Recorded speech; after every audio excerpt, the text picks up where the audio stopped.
La sangre de mi madre se escurrió sobre la mesa del comedor mientras yo miraba paralizada con apenas 9 años de edad. Esa noche aprendí que los verdaderos monstruos no tienen garras ni dientes afilados. Tienen el mismo apellido que tú. Me llamo María Fernanda López, hoy tengo 76 años.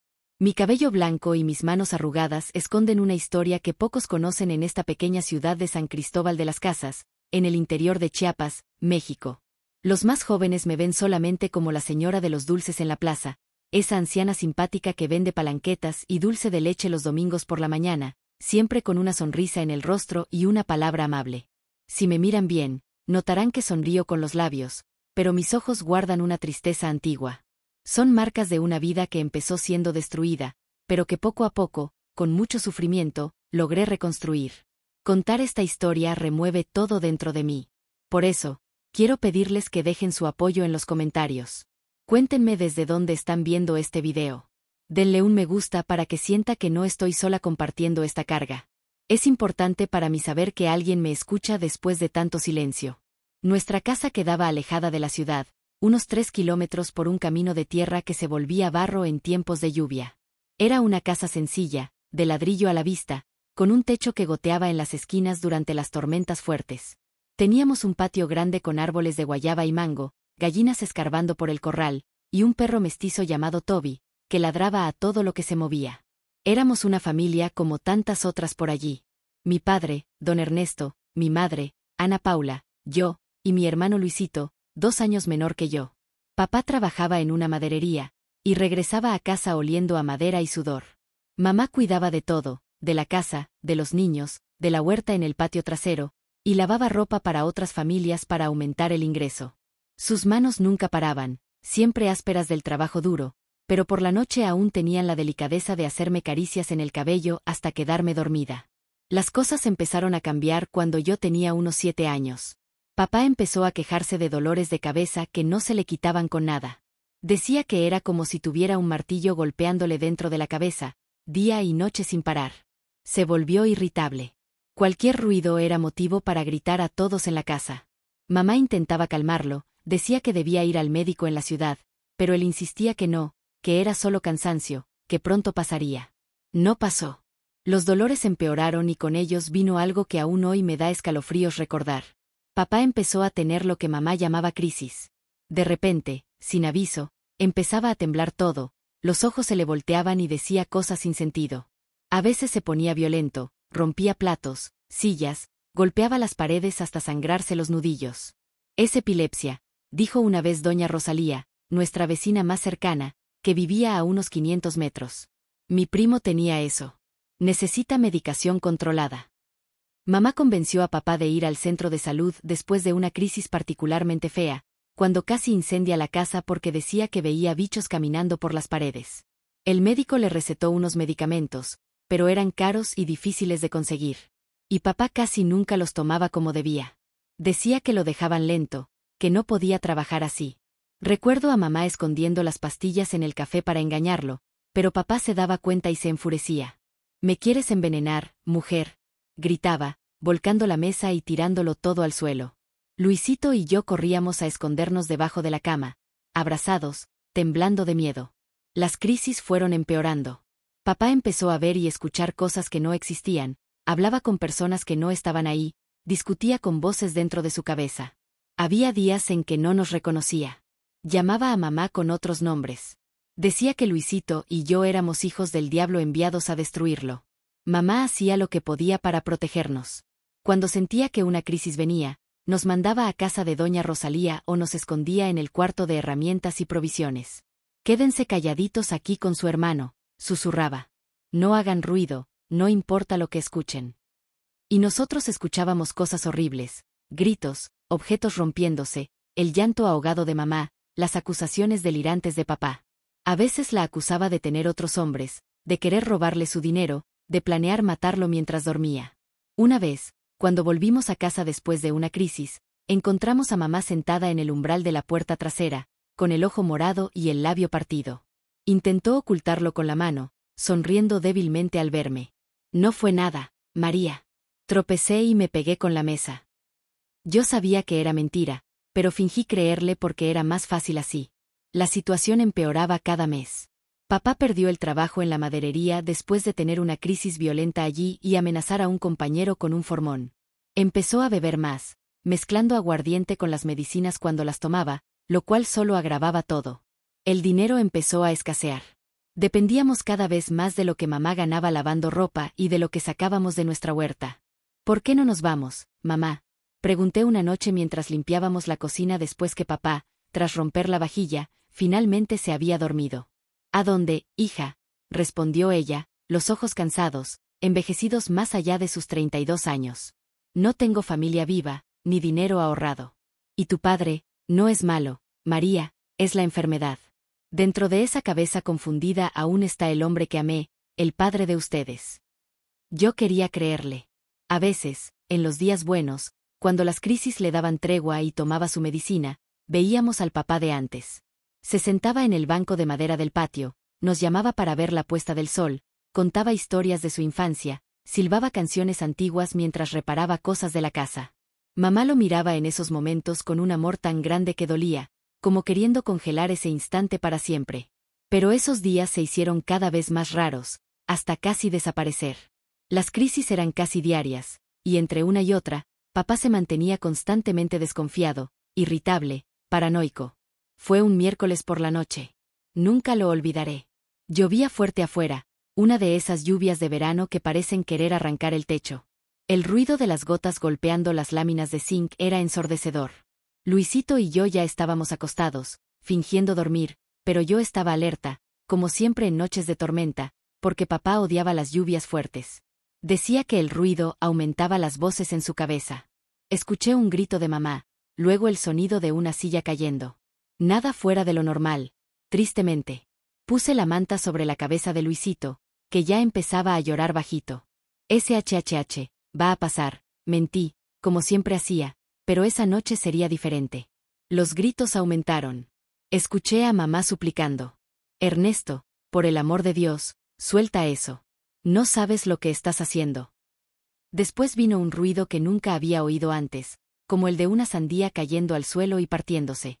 Un golpe seco, seguido de un sonido húmedo. Después, silencio. Solo el sonido de la lluvia golpeando el techo. Ese silencio me aterrorizó más que cualquier grito. Salí de la cama, aunque sabía que no debía. Quédate aquí, susurré a Luisito. No salgas por nada. Avancé por el corredor oscuro, descalza, escuchando el crujido del piso de madera vieja bajo mis pies. La puerta de la cocina estaba entreabierta, un rayo de luz se escapaba por la rendija. Empujé suavemente, apenas para ver. La imagen que encontré quedó grabada en mi mente para siempre, como una fotografía que nunca se borra. Mamá yacía en el suelo de cemento frío, un hilo de sangre corriendo desde su cabeza, formando un charco que se expandía lentamente.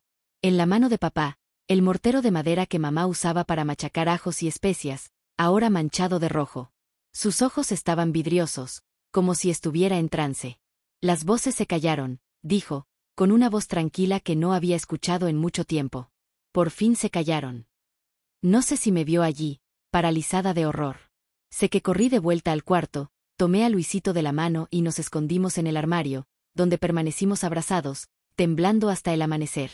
Lo que ocurrió esa noche y en los días siguientes es tan doloroso que, incluso después de casi 70 años, mis manos tiemblan al intentar ponerlo en palabras. Pero necesito contar, necesito que sepan, porque la verdadera pesadilla apenas comenzaba. Cuando salió el sol aquel jueves, yo seguía en el armario, abrazando a Luisito que había logrado dormirse entre sollozos. Todo mi cuerpo dolía de estar encogida, pero lo que dolía más era el silencio pesado que llenaba la casa, como si el mundo hubiera dejado de respirar junto con mamá. Escuché pasos en el corredor, la puerta de nuestro cuarto se abrió. María, Luisito. La voz de papá sonaba normal, casi como la de antes de que la enfermedad se apoderara de él. Por un segundo delirante, pensé que todo había sido una terrible pesadilla, que despertaría y encontraría a mamá en la cocina preparando café, el olor a pan dulce llenando la casa. Pero no fue así. Papá nos encontró en el armario. Sus ojos estaban distintos, ni vidriosos como en las crisis, ni rabiosos como después. Estaban vacíos, como pozos secos donde no se ve el fondo. Vengan, dijo con una calma escalofriante. Tenemos que arreglar las cosas. Arreglar las cosas como si pudiera reparar lo que había sucedido. Como si pudiera pegar los pedazos de nuestra familia rota. Cuando salimos del cuarto, vi que ya había envuelto el cuerpo de mamá en una sábana. Había manchas oscuras en el piso de la cocina que intentó limpiar. El olor a sangre mezclado con cloro me revolvió el estómago. Su padre está enfermo, pero cuidará de ustedes, dijo, hablando de sí mismo en tercera persona, como si fuera otra persona. Pero no vamos a contarle a nadie lo que pasó.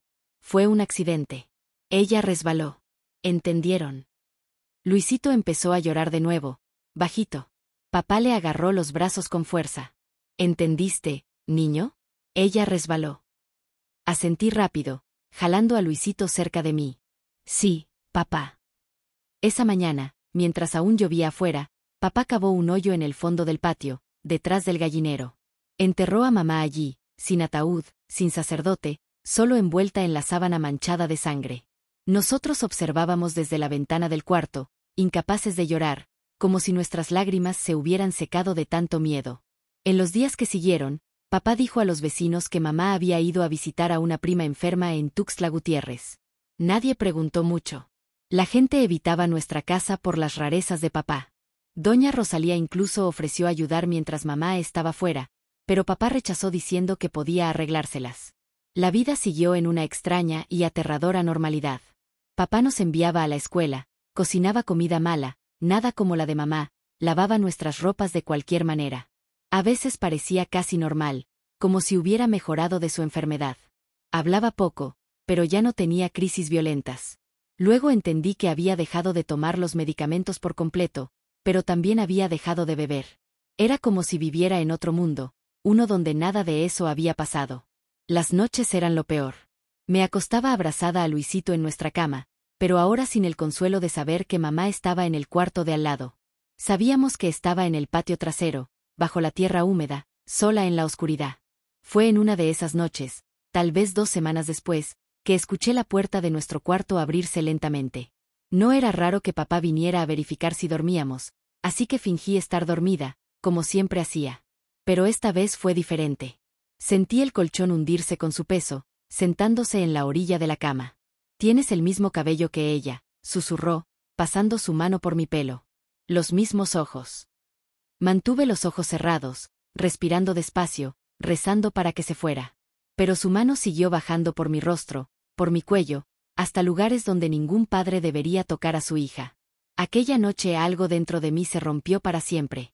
Algo que ni todo el tiempo del mundo ha logrado reparar por completo. Aprendí una lección que ningún niño debería aprender. A veces, el monstruo no solo vive en tu casa, el monstruo lleva tu propia sangre. Las noches se convirtieron en una pesadilla repetitiva. Intentaba trabar la puerta, pero él arrancaba la cerradura. Intentaba quedarme despierta, pero el cansancio me vencía. Intentaba gritar, pero tapaba mi boca con sus manos que olían a tierra y sudor. Y durante el día, actuaba como si nada hubiera pasado, como si fuéramos una familia normal, solo sin madre.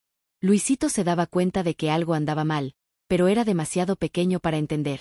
Solo sabía que su hermana, que siempre lo protegía, ahora lloraba escondida y temblaba cuando papá se acercaba. Empecé a mandarlo a dormir en casa de doña Rosalía siempre que podía, inventando excusas. Al menos él estaría a salvo. En la escuela, mis calificaciones cayeron. La maestra llamó a papá para hablar, preocupada por mi cambio repentino. Siempre sonreía. Ahora no habla con nadie. ¿Pasó algo, don Ernesto? Es la falta de la madre, respondió él, con una máscara perfecta de preocupación. Todos estamos sintiéndolo mucho. Su prima está muy enferma. Va a tardar en volver. La maestra le creyó. Claro. ¿Quién sospecharía de ese hombre de apariencia respetable, viudo, cuidando solo de sus hijos? Intenté contarle una vez a doña Rosalía. Mi papá me hace cosas en la noche, logré decir, con la voz casi desapareciendo, cosas que no debería. Ella me miró con pena, pero también con desconfianza. Niña, no inventes historias. Tu padre está enfermo, a veces hace cosas sin querer, pero no es eso que dices. Eso lo viste en algún lugar y estás confundida. Después de eso, no lo intenté más. ¿Quién creería a una niña de 9 años contra la palabra de un adulto? Los meses se arrastraron, cada día parecía una eternidad. Comencé a perder peso, a tener pesadillas terribles, a sobresaltarme de miedo cuando alguien me tocaba. Pero nadie lo notó, o si lo notaron, prefirieron no ver. En una de las noches más oscuras de mi vida, cuando el olor a aguardiente volvió a impregnar el aliento de papá, cuando sus manos fueron más brutas que de costumbre, tomé una decisión. No podía seguir viviendo así. No podía dejar que eso le pasara también a Luisito cuando creciera un poco más. No podía permitir que aquel hombre, que un día llamé padre, destruyera lo que quedaba de nuestra familia. Esa madrugada, mientras él roncaba, levanté sigilosamente. Mi decisión estaba tomada. Si nadie me ayudaría, tendría que ayudarme a mí misma. En el armario de la cocina, bien al fondo, estaba el frasco de veneno para ratas que papá usaba. Tenía un dibujo de calavera para advertir del peligro. Mamá siempre lo guardaba lejos de nuestro alcance, temiendo que lo tocáramos por accidente. Sostuve el frasco en mis pequeñas manos temblorosas, sintiendo el peso de lo que estaba a punto de hacer. Tenía 9 años, pero ya no era una niña. La infancia se había quedado atrás aquella noche de lluvia, cuando la sangre de mamá manchó el piso de la cocina. El plan era simple. Papá tomaba café negro cada mañana, fuerte y con mucho azúcar. El sabor amargo del veneno se disimularía allí. Solo bastaba con la cantidad suficiente y todo terminaría. Luisito y yo correríamos a la ciudad. Diríamos que había tenido una de sus crisis, que cayó solo. Nadie dudaría. Todos conocían sus rarezas. Pero mientras sostenía el frasco en la mano, algo extraño sucedió. Sentí como si mamá estuviera a mi lado. Casi podía oler el perfume barato que usaba los domingos para ir a la iglesia. Una voz dentro de mí susurró: «No es así como se resuelve, hija». No sé si fue su espíritu, mi conciencia o simplemente el miedo a las consecuencias. Solo sé que devolví el frasco al armario y regresé llorando silenciosamente al cuarto. Pero esa noche no fue en vano. Aunque no tuve el coraje de seguir con el plan más drástico, algo despertó dentro de mí. La voluntad de luchar, de sobrevivir, de encontrar otra salida. No sería víctima para siempre.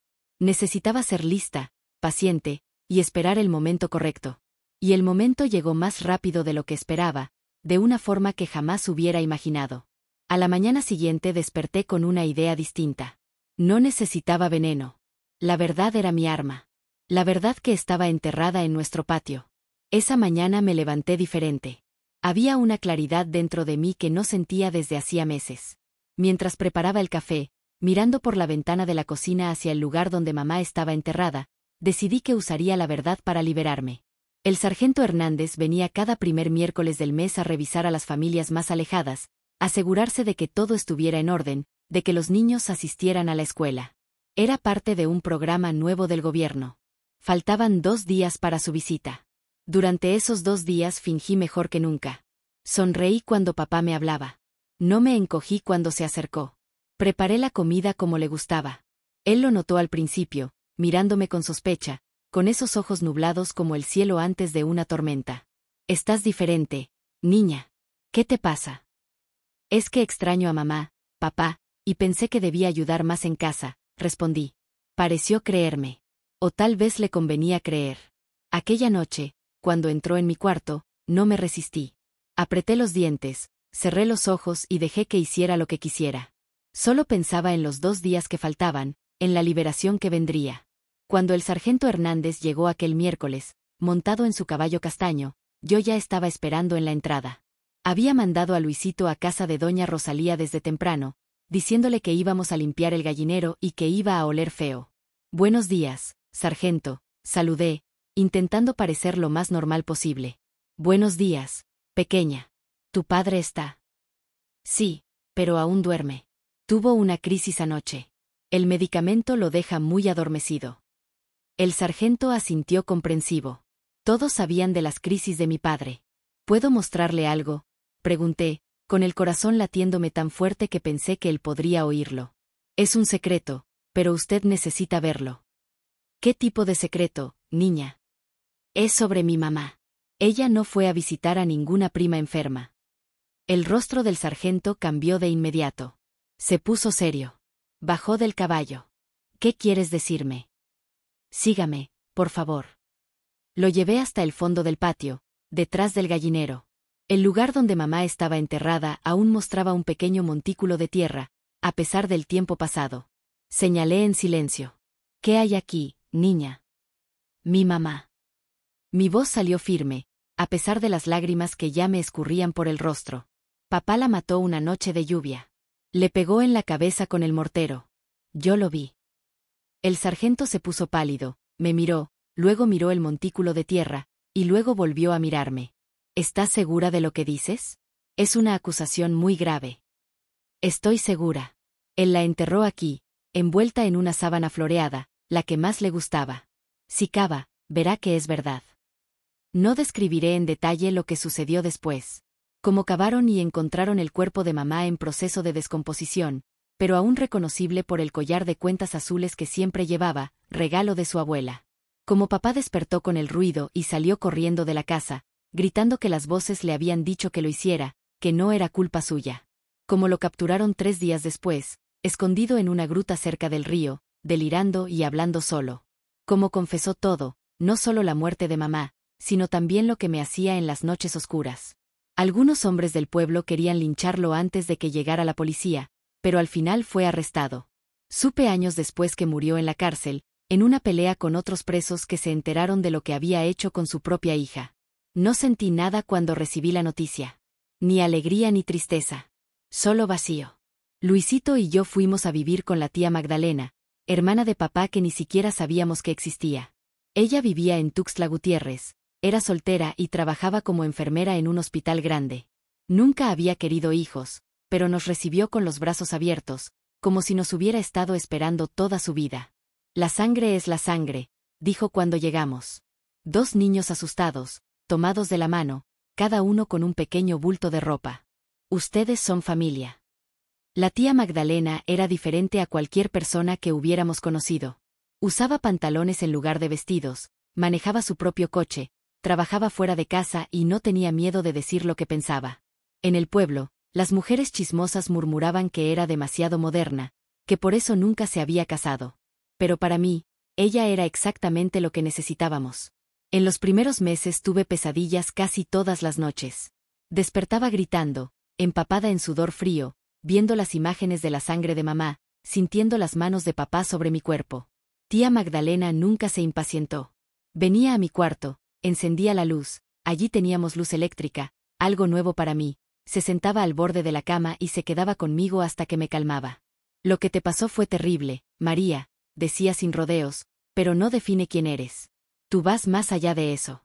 Un día, esta herida será solo una cicatriz, no una llaga abierta. Al principio no le creí. ¿Cómo podría superar algo tan horrible? ¿Cómo podría vivir una vida normal después de haber vivido lo que viví? Pero tía Magdalena era persistente. Me matriculó en una buena escuela, consiguió una psicóloga para que me atendiera, algo de lo que nunca había oído hablar en el campo. Me incentivó a hacer otras actividades además de estudiar, natación, piano, pintura, cualquier cosa que ocupara mi mente y mi cuerpo, para construir nuevas memorias sobre las antiguas. Tienes que aprender a vivir otra vez, niña, no solo a sobrevivir. Con el tiempo, las pesadillas se hicieron menos frecuentes. Volví a sonreír, a hacer amigos en la escuela, a mirarme en el espejo sin sentir vergüenza de mi propio cuerpo. Luisito también floreció en la ciudad grande. Pronto corría por las calles con los otros niños del barrio, jugando fútbol, regresando a casa con las rodillas raspadas y 1000 historias para contar. A los 15 años decidí que quería ser maestra. Recordaba a mi maestra en el campo, doña Mariela, quien había notado que algo andaba mal conmigo, pero no supo cómo ayudarme. Pensaba en cuántos niños deben pasar por lo que yo pasé, en silencio, sin que nadie les tienda la mano. Quería hacer una diferencia en la vida de esos niños. Tía Magdalena apoyó mi decisión y me ayudó a ingresar a la escuela normal. Fueron años difíciles pero gratificantes. A los 18 años ya estaba dando clases en una escuelita de barrio, enseñando a niños de preescolar. Ver esas caritas iluminarse al aprender algo nuevo era como un bálsamo para mi alma herida. La vida continuó. Luisito se graduó en medicina, para orgullo de la tía Magdalena. Yo conocí a José Antonio en una fiesta escolar. Era el padre de uno de mis alumnos, viudo reciente, criando solo a un niño de 5 años. Empezamos a hablar sobre los desafíos de criar hijos, después sobre música, literatura, y cuando me di cuenta, estábamos saliendo. Fue difícil para mí. Incluso después de tantos años, el contacto físico con un hombre todavía despertaba recuerdos que prefería olvidar. José Antonio fue paciente, respetuoso. Cuando finalmente le conté mi pasado, lloró conmigo, sosteniéndome las manos con ternura. No importa nada de eso para mí, dijo. Lo que importa es quién eres hoy, María, y eres la mujer más fuerte y amable que he conocido. Nos casamos un domingo de primavera de 1970. Yo tenía 24 años y sentía que estaba empezando a vivir de verdad por primera vez. José Antonio, su hijo Pablito y yo formamos una familia que nunca imaginé que podría tener. 3 años después, nació nuestra hija, Isabel, una niña de rizos dorados y sonrisa fácil que se convirtió en el centro de nuestro mundo. Al sostener a mi hija recién nacida en los brazos, le prometí algo que nadie había podido prometerme. Que siempre estaría segura, que siempre sería amada, que ningún monstruo jamás la alcanzaría mientras yo viviera. La venganza que planeé cuando era niña, usando la verdad como arma contra mi padre, no fue el final de mi historia. Fue solo el comienzo de una larga jornada de curación, reconstrucción, y finalmente de una vida plena que nadie podría haber previsto para aquella niña asustada del interior de Chiapas. A veces, cuando cierro los ojos, todavía veo la sangre de mamá corriendo por el piso de la cocina. Todavía siento el peso de papá sentándose en el borde de mi cama. Pero esos recuerdos ya no tienen el poder que una vez tuvieron. Son fantasmas de un pasado que ya no puede hacerme daño. La verdadera justicia no fue la prisión ni la muerte de mi padre. La verdadera justicia fue haber logrado vivir, amar, construir una familia sana, romper el ciclo de violencia que podría haberme consumido. Fue descubrir que incluso en las cenizas de la peor tragedia pueden brotar flores. Los años pasaron. Mis hijos crecieron y muchas cosas cambiaron en México y en el mundo. Cuando miro hacia atrás, veo una vida llena de altibajos, como cualquier otra. Pero las sombras del pasado nunca me abandonaron por completo. José Antonio fue un buen marido, un hombre decente que me ayudó a reconstruir mi confianza en los demás y en mí misma. Estuvimos juntos durante 35 años, hasta que un cáncer de pulmón se lo llevó en 2005. Fueron años buenos, a pesar de las dificultades normales de cualquier matrimonio. Criamos a nuestros hijos con amor y respeto, valores que aprendí de mi madre en los pocos años que conviví con ella, y de tía Magdalena. Pablito, el hijo que José Antonio trajo a nuestro matrimonio, se volvió tan mío como si hubiera nacido de mí. Se graduó como ingeniero, se casó joven y me dio 3 nietos que son la luz de mis ojos. Isabel, mi hija biológica, siguió mis pasos y se convirtió en maestra, pero fue más allá. Hoy dirige una escuela para niños de bajos recursos en las afueras de Tuxtla Gutiérrez. Luisito, mi hermano, construyó una carrera como pediatra. Siempre bromeaba diciendo que eligió cuidar de los niños por mí, porque yo cuidé de él cuando nadie más pudo. Incluso con una vida aparentemente feliz y realizada, llevaba dentro un secreto que pesaba en mi alma. Durante décadas, nadie más que José Antonio, tía Magdalena y Luisito supieron lo que había pasado en aquella casa en el campo. Ni mis hijos, ni mis colegas, ni mis amigos. ¿Para qué revivir esas cosas tan horribles, María? Decía tía Magdalena cuando el tema surgía entre nosotras. El pasado quedó atrás. Pero no quedó atrás. El pasado tiene una manera extraña de alcanzarnos cuando menos lo esperamos. Yo tenía 50 años cuando tuve el primer colapso. Estaba dando clases a un grupo de 3er grado cuando llegó un alumno nuevo, un niño flacucho, con ojos asustados y marcas de dedos en los brazos. Miré esas marcas y, de repente, ya no estaba en el salón de clases. Estaba de nuevo en aquella casa, sintiendo las manos de papá sobre mi pequeño cuerpo. Me desmayé frente a mis alumnos. Cuando desperté en la enfermería de la escuela, supe que tenía que enfrentar lo que había estado escondiendo durante tanto tiempo. No podía seguir fingiendo que aquella niña asustada no era parte de mí. Fue entonces cuando empecé a hacer terapia, ya siendo una mujer madura. La psicóloga, la doctora Lucía, era la mitad de mi edad, pero poseía una sabiduría que me impresionó desde el primer día. El trauma no desaparece con el tiempo, señora María, me explicó. Se queda almacenado en el cuerpo, en la memoria. Pero podemos aprender a convivir con él de otra manera. En los años que siguieron, desenterré memorias que había enterrado profundamente en mi mente. Lloré lágrimas que creía haber agotado décadas atrás. Enfrenté la rabia contra mi madre por no haberme protegido mejor, contra mi padre por haber destruido nuestra familia, contra Dios por haber permitido todo aquello. La rabia forma parte del proceso, decía la doctora Lucía. No tiene que sentir vergüenza de ella.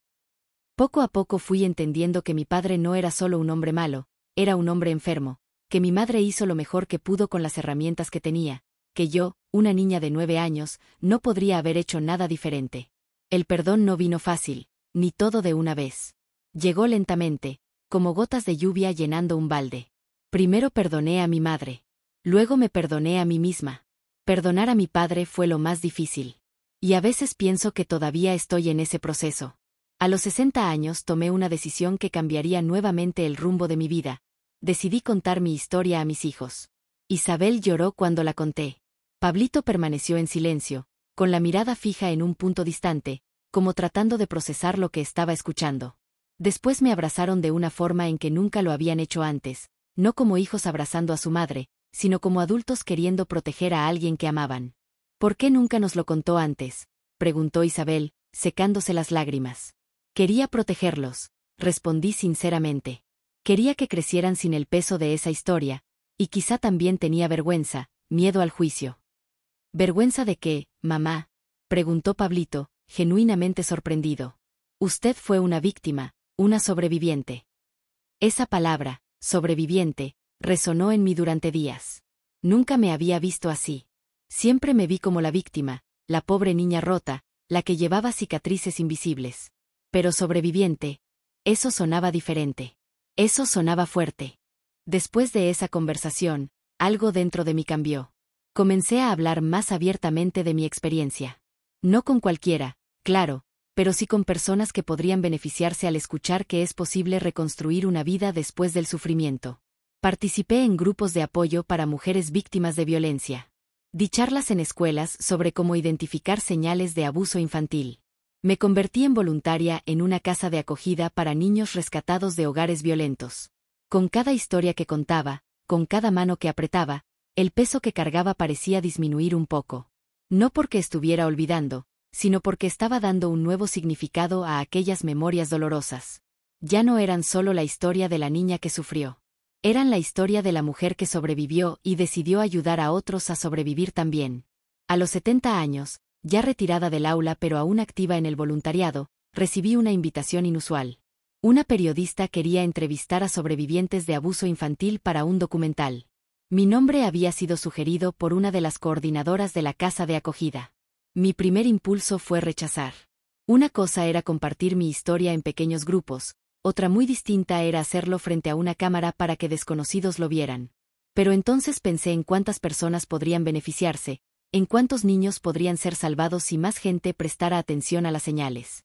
Lo voy a hacer, le dije a José Antonio esa noche, aunque él ya no estaba en este mundo.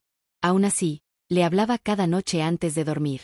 Creo que ha llegado el momento de sacar esta historia completamente de las sombras. La entrevista fue difícil. Revivir todo en detalle, frente a extraños, con luces y cámaras apuntándome, fue una de las cosas más desafiantes que he hecho en mi vida. Pero cuando terminé, sentí un alivio tan grande que casi floto de la silla. El documental, llamado Voces del Silencio, ganó premios. Se proyectó en escuelas, universidades, comisarías. Recibí cientos de cartas y correos electrónicos. Mi nieta me enseñó a usar una computadora a los 72 años para poder leerlos. Personas que se identificaron con mi historia, que encontraron el coraje para buscar ayuda después de escucharme. Una de esas cartas me marcó profundamente. Era de una señora de 85 años que escribía con letra temblorosa.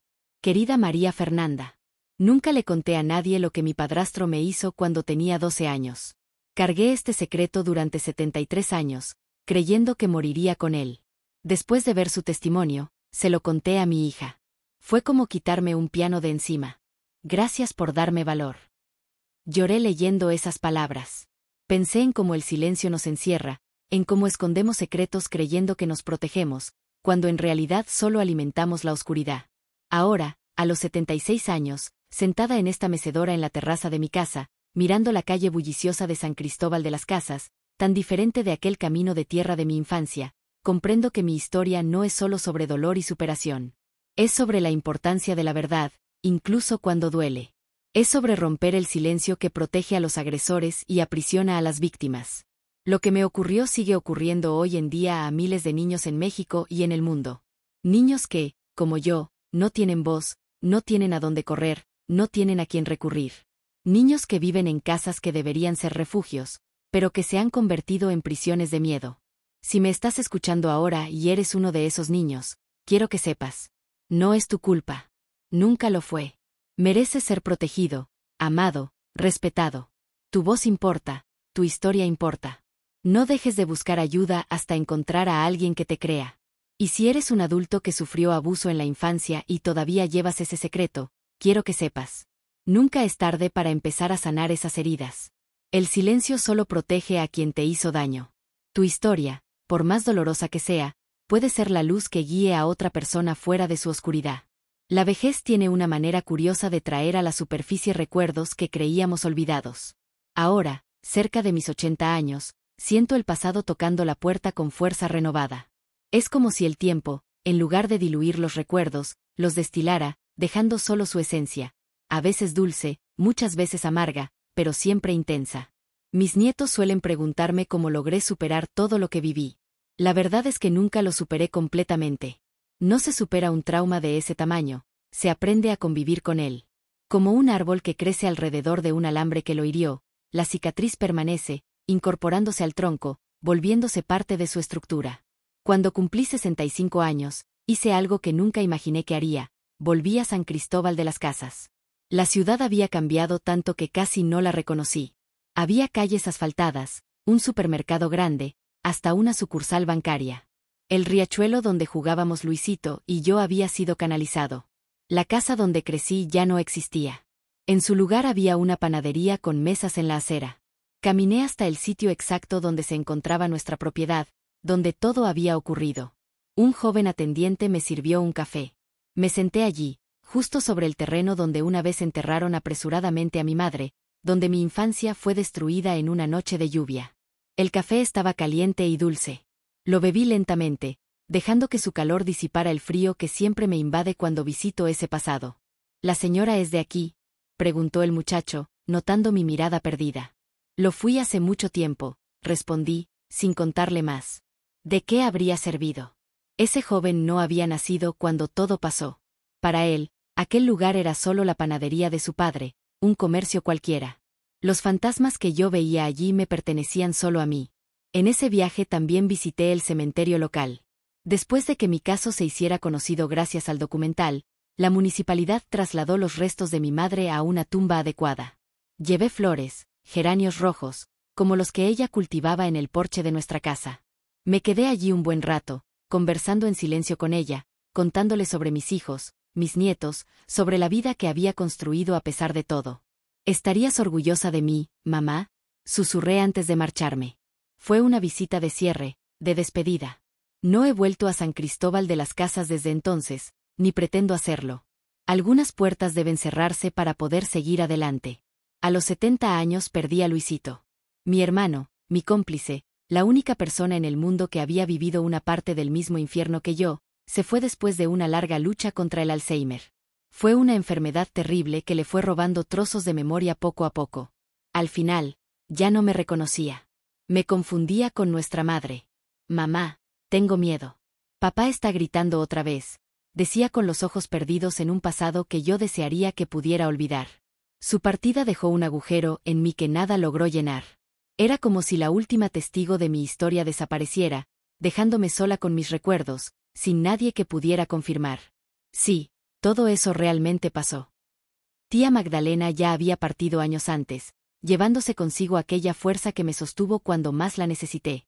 José Antonio también ya se había ido. Las personas que nos sostienen en nuestros momentos más oscuros también parten en sus propios momentos, y nos dejan a nosotros la tarea de seguir viviendo y de transmitir lo que hemos aprendido. Fue después de la muerte de Luisito que comencé a escribir mis memorias. No para publicarlas, sino para no dejar que esta historia muriera conmigo.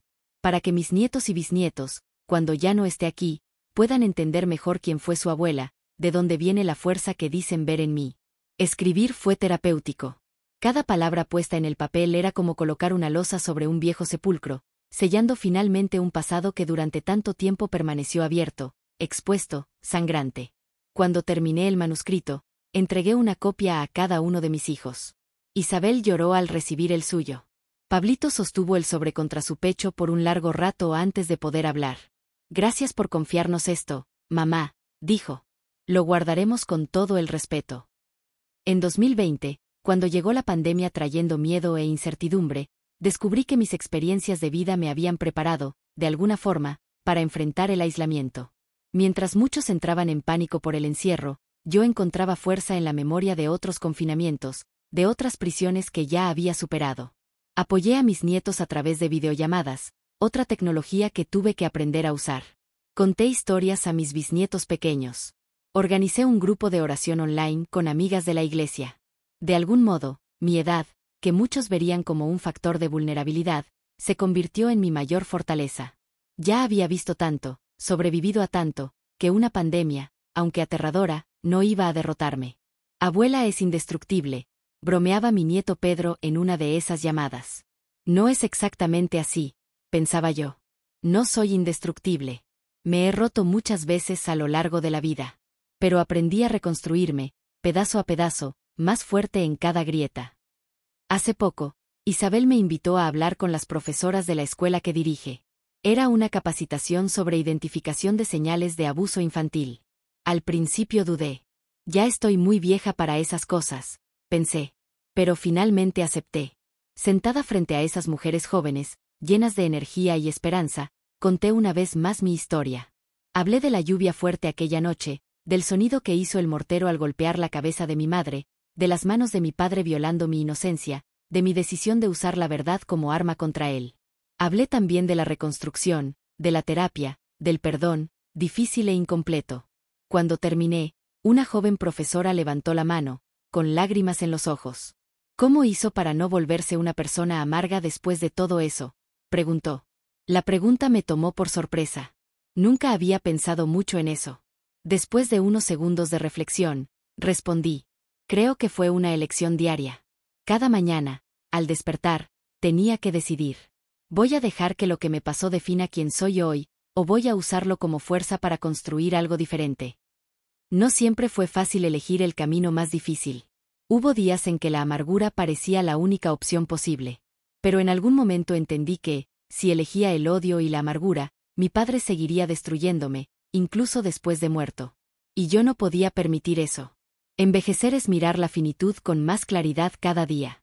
A mis 76 años, sé que tengo mucho más pasado que futuro por delante, pero eso no me asusta tanto como podría esperarse. He vivido lo suficiente. He amado lo suficiente. He sufrido más que suficiente. Estoy lista para lo que venga, sea lo que sea. Miro hacia atrás y veo un camino largo y sinuoso. Algunas partes fueron tan oscuras que apenas podía ver un palmo delante de mí. Otras estuvieron iluminadas por una alegría tan intensa que solo quien ha conocido el dolor profundo puede realmente apreciarla.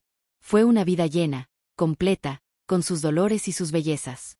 Si pudiera darle un consejo a aquella niña de 9 años, asustada, escondida en un armario mientras su mundo se desmoronaba, le diría solamente: aguanta, pequeña.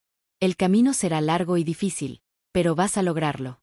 Un día serás una anciana sentada en una mecedora, mirando el atardecer, rodeada de personas que te aman. Un día contarás tu historia y ayudarás a otros a sobrevivir sus propias tormentas. Y ese día entenderás que, de alguna manera misteriosa que no alcanzamos a comprender del todo, nada fue en vano. Si mi historia tocó tu corazón de alguna manera, te pido que la compartas con otros que puedan necesitar escuchar este mensaje de esperanza. Dale me gusta para que más personas puedan conocer este relato y tal vez encontrar valor para sus propias batallas. Suscríbete al canal para seguir acompañándonos en más relatos reales de superación y fe que publicamos diariamente. Saber que no estamos solos en nuestras luchas, que otros caminaron por valles semejantes y encontraron su camino de regreso a la luz. Que Dios esté contigo hoy y siempre. María Fernanda López.